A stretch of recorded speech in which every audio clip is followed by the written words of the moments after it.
নারীদের হিজাব আর বোরকা নিয়ে কটূক্তি করলেন বাংলাদেশের একজন সংসদ সদস্য, নাম তার মনিরুল ইসলাম। মুখের মধ্যে দাড়ি, মাথায় টুপি, পরনে পাঞ্জাবি এবং লোকটির চেহারা মুরব্বির বেশে। আমরা প্রথমে ভেবেছিলাম এই লোকটার ভিতরে দ্বীন আছে, ইসলাম আছে, নবীর প্রেম আছে, মহব্বত আছে। বাংলাদেশের অনেক সংসদ সদস্যদের মুখে দাড়ি নাই, মাথায় টুপি নাই, পরনে পাঞ্জাবি নাই, কিন্তু এই লোকটার মধ্যে ছিল। কিন্তু লোকটার ভিতরে যে এত জাহিলি ভরা, এটা আমাদের জানা ছিল না। ইসলামের কয়েকটা স্তম্ভের মধ্যে নারীদের পর্দা করা আল্লাহ তাআলা সরাসরি ফরজ করেছেন। নারীদের পর্দা করা আল্লাহ তাআলা কোরআনে ফরজের ঘোষণা করেছেন। অথচ সেই নারীদের হিজাব নিয়ে, নারীর বোরকা নিয়ে, নারীর পর্দা নিয়ে অশালীন বক্তব্য দেওয়ায় তিনার বক্তব্যে আজকে সংসদের মধ্যে এমন হট্টগোল শুরু হয়ে গেছে। একদিকে বাংলাদেশের হক্কানি উলামায়ে কেরামেরা প্রতিবাদ জানাচ্ছে।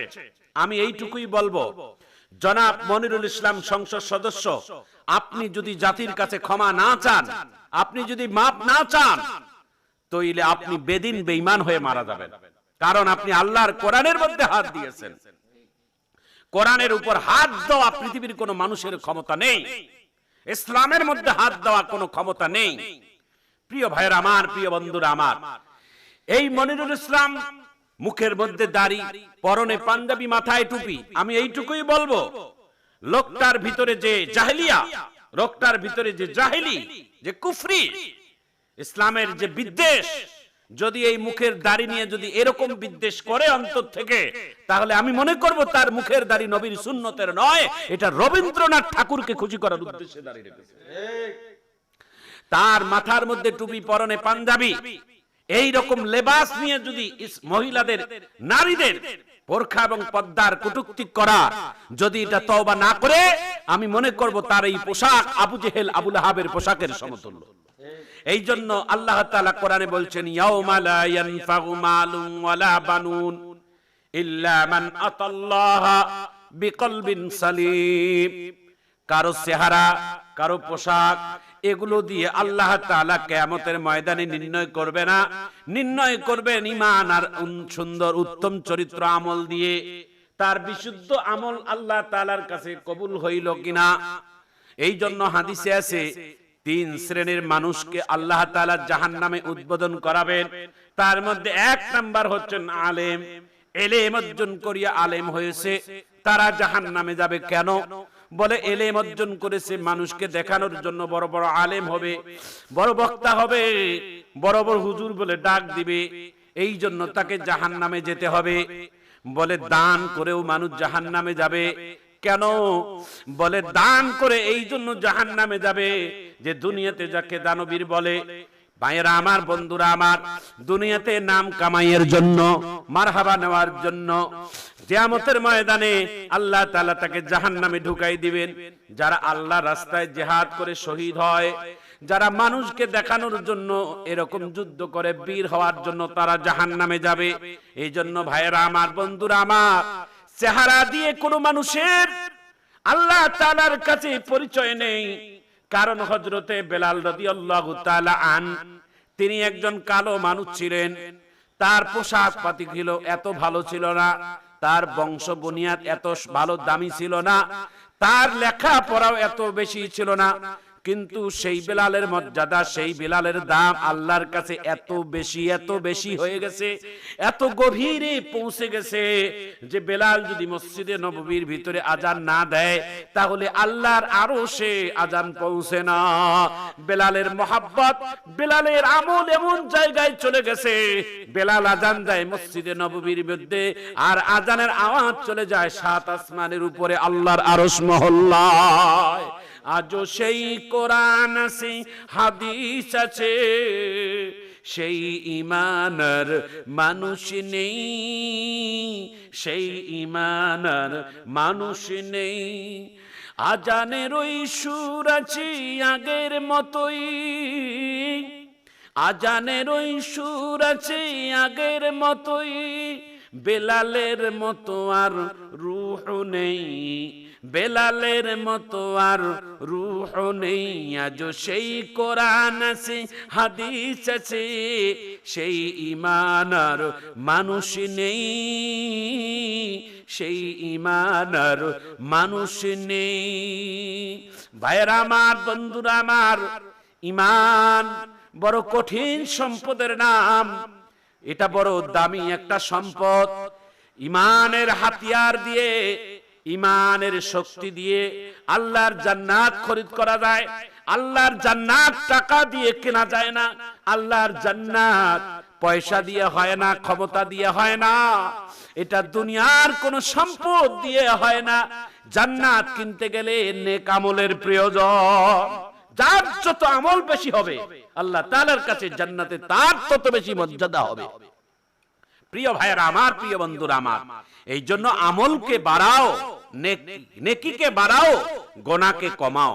আমাদের আকাবিরগণ একটা জাতীয় স্লোগান আমাদের শিক্ষা দিয়েছে, গোনা যত ছোট হোক করব না, নেকি যত ছোট হোক ছাড়ব না। কারণ একটি গুনার আযাব, একটি গুনার শাস্তি সহ্য করার মতো ক্ষমতা আমাদের কারণেই। এই জন্য প্রিয় ভাইয়েরা আমার, গোনা থেকে মুক্ত জীবন দান করার আল্লাহ তাআলা যেন তৌফিক দান করেন, আমিন।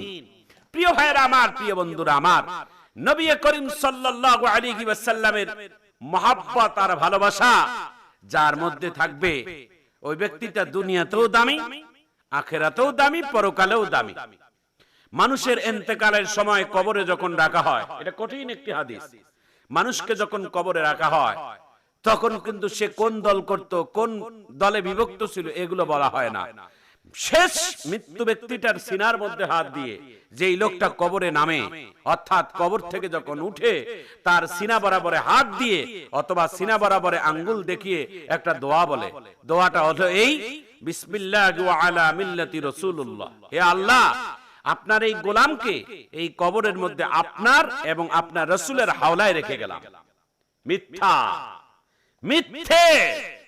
কারণ যেই মানুষটা দুনিয়াতে আল্লাহ এবং রাসূলের কখনো অনুসরণ করেননি, যেই মানুষটা মসজিদে আযান শোনা মাত্র আযানে মসজিদে যায়নি, যেই মানুষটা সারা জীবন মুখের দাড়ি চাচিয়া ডাস্টবিনের মধ্যে ফেলাই দেয়, যেই মানুষটা সারা জীবন নবীর মহব্বত তার 3.5 হাত বডির মধ্যে নাই, সেই মানুষটা কিভাবে রাসূলের হাওলায় আর আল্লাহ হাওলায় রাখে?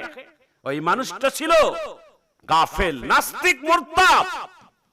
প্রিয় ভাইয়েরা আমার, প্রিয় বন্ধুরা আমার, এই জন্য কবর হচ্ছেন মানুষের জন্য একটা প্রথম স্টেশন, মানুষের জন্য কবর হচ্ছেন একটা প্রথম কাউন্টার, প্রথম স্টেশন। এখানে যদি কেউ পাস বা সাকসেস হয় তাহলে হাসরে, মিজানে, ফুলচেরাতে প্রত্যেকটা ডিপার্টমেন্টের জায়গায় তার জন্য আসান হয়ে যাবে। আর কবরের মধ্যে কেউ যদি ঠেকে যায় অথবা আটকে যায় তাহলে প্রত্যেকটা জায়গায় তার জন্য কঠিন হয়ে যাবে। নবীর মেয়ে হযরতে ফাতেমা রাদিয়াল্লাহু তাআলা, নবীর কলিজার টুকরো মেয়ে ফাতেমা, ফাতেমার ইন্তেকালের আগেই আল্লাহর নবী কয়েকবার ফাতেমাকে বলেছেন, ফাতেমাতু সাইয়্যিদাতুন নিসাই আহলিল জান্নাহ, এই ফাতেমা তুমি জান্নাতি, তুমি জান্নাতি শুধু না রে মা, কিয়ামতের ময়দানে অসংখ্য নারীদের, কিয়ামতের ময়দানে যত নারীরা থাকবে সমস্ত নারীদের নেতৃত্ব তুমি দিবা, তুমি হবে জান্নাতের মহিলাদের রমণী এবং সরদারনী। ও ভাইরা আমার, বন্ধুরা আমার, কিয়ামতের ময়দানে হযরত ফাতেমাকে জান্নাতের মহিলাদের লিডার আল্লাহ তাআলা বানিয়ে দিবেন। সেই ফাতেমা রাদিয়াল্লাহু তাআলা যত নারীদের পর্দা আছে সমস্ত নারীদের পর্দাকে এক পাল্লায় রাখলে ফাতেমার পর্দাটাই আল্লাহ তাআলা সব থেকে বেশি ভারী করে দিবে।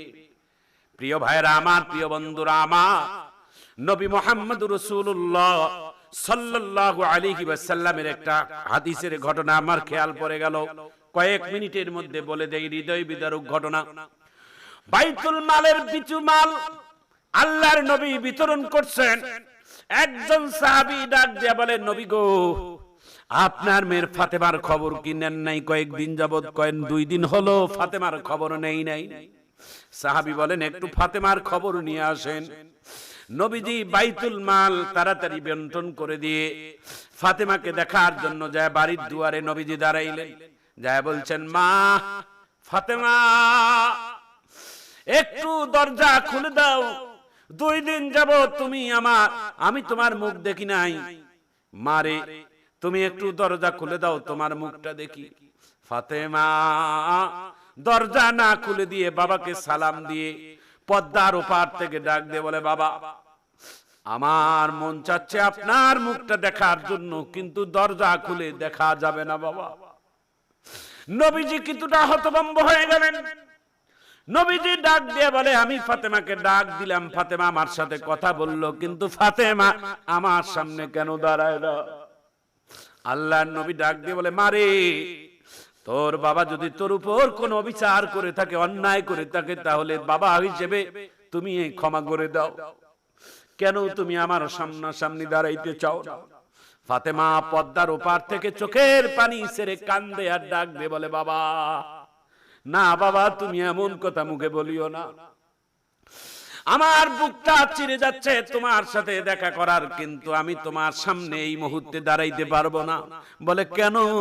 বলে আমার মনের কথাটা, আমার পারিবারিক কথা আমার বাবা তোমাকে বললে তুমি কষ্ট পাবে। নবীজি ডাক দিয়ে বলে, না মা একটু বলো, আমি তোমাকে শুনলে আমি খুশি হয়ে যাব। ফাতেমা ডাক দিয়ে বলে, বাবা এই মুহূর্তে আমার পরনে এমন কাপড় নাই যে কাপড় পরে আমি তোমার সামনে দাঁড়াইতে পারবো। কাপড়টা ভিজিয়ে দিয়ে শুকাইতে দিয়েছি, এটা শুকাইলে তারপরে সেই কাপড় পরিধান করে আমি তোমার সামনে দাঁড়াইতে পারবো। প্রিয় ভাইরা আমার, প্রিয় বন্ধুরা আমার, নবীজি এক ফোঁটা চোখের পানি ফেলাইয়া আল্লাহর কাছে দোয়া করে আবার তিনি চলতেছেন আর বলতেছেন, আল্লাহ আমার কলিজার টুকরো নয়নের মণি ফাতেমা, যিনি জান্নাতের মহিলাদের লিডার হবেন, তার এমন বিলাসিতার কাপড় নাই, তার পরনে কাপড় এমন নাই যে আমি নবীর সামনে দাঁড়াইয়ে কথা বলবে, এমনও কাপড় নাই। প্রিয় ভাইয়েরা আমার, প্রিয় বন্ধুরা আমার, ইসলামে মানুষের মর্যাদা আল্লাহ তাআলা এমন কিছু দিয়ে দেন। হযরতে ফাতেমা রাদিয়াল্লাহু তাআলা আনহু, তার ঘরের মধ্যে এত অভাব, এত কষ্ট, কিন্তু তারপরও কোনো দিনের জন্য তিনি পর্দা থেকে গাফেল হয় নাই। কোন পর্দা তিনি কোনদিন পর্দা পর পুরুষের সামনে যায় নাই। হযরতে ফাতেমা রাদিয়াল্লাহু তাআলা আনহা হযরত আলীর আগে মারা যায়। হযরত ফাতেমা মারা যাওয়ার সঙ্গে আলীকে ওসিয়ত করছে যে আমার যদি রাত্রে বেলা মারা যাই, দিনের বেলা দাফন দিও না, কারণ আমি লাশ যখন সামনে রাখবা, নবীর মেয়ে ফাতেমার লাশটা যখন কাপড় দিয়ে পেঁচাইয়া সামনে রাখবা, তো এতটুকু যেন মানুষ অনুভব না করতে পারে যে ফাতেমা লম্বা ছিলেন অথবা খাটো ছিলেন, এইটুকু যেন অনুভূতি যেন না করতে পারে। রাত্রের অন্ধকারে তুমি আলী, আমার সন্তান হাসাইন হুসাইন সবাই মিলে আমাকে কবরে রাখিয়ে দিও, আমার মৃত্যুর পরেও যেন লাশটা যেন কোনো মানুষ যেন দেখতে না পায়। ভাইরা আমার, বন্ধুরা আমার, কে জাতীয় সংসদ সদস্যের নেতা মনিরুল ইসলাম, তার মুখের মধ্যে দাড়ি, মাথার মধ্যে টুপি নিয়া নারীদের পর্দা নিয়ে কটূক্তি করলো, নারীদের পর্দা নিয়ে এমন খারাপ মন্তব্য করলো। মাননীয় স্পিকারের মধ্য দিয়ে বাংলাদেশ সরকার, বাংলাদেশের বর্তমান প্রধানমন্ত্রী জনাব তারেক রহমানের কাছে দেশের ওলামায়ে কেরামের আমাদের আবদার, যে মনিরুল ইসলামের এই নারীদের পর্দা নিয়ে যিনি কটূক্তি করলো, তার বিচার যদি না হয়, তাইলে কিয়ামতের ময়দানে আমরা কিন্তু এই দুনিয়াতে বিচার না পাইলেও হাসরের ময়দানে কিন্তু আল্লাহর কাছে মামলা দিয়ে দেব।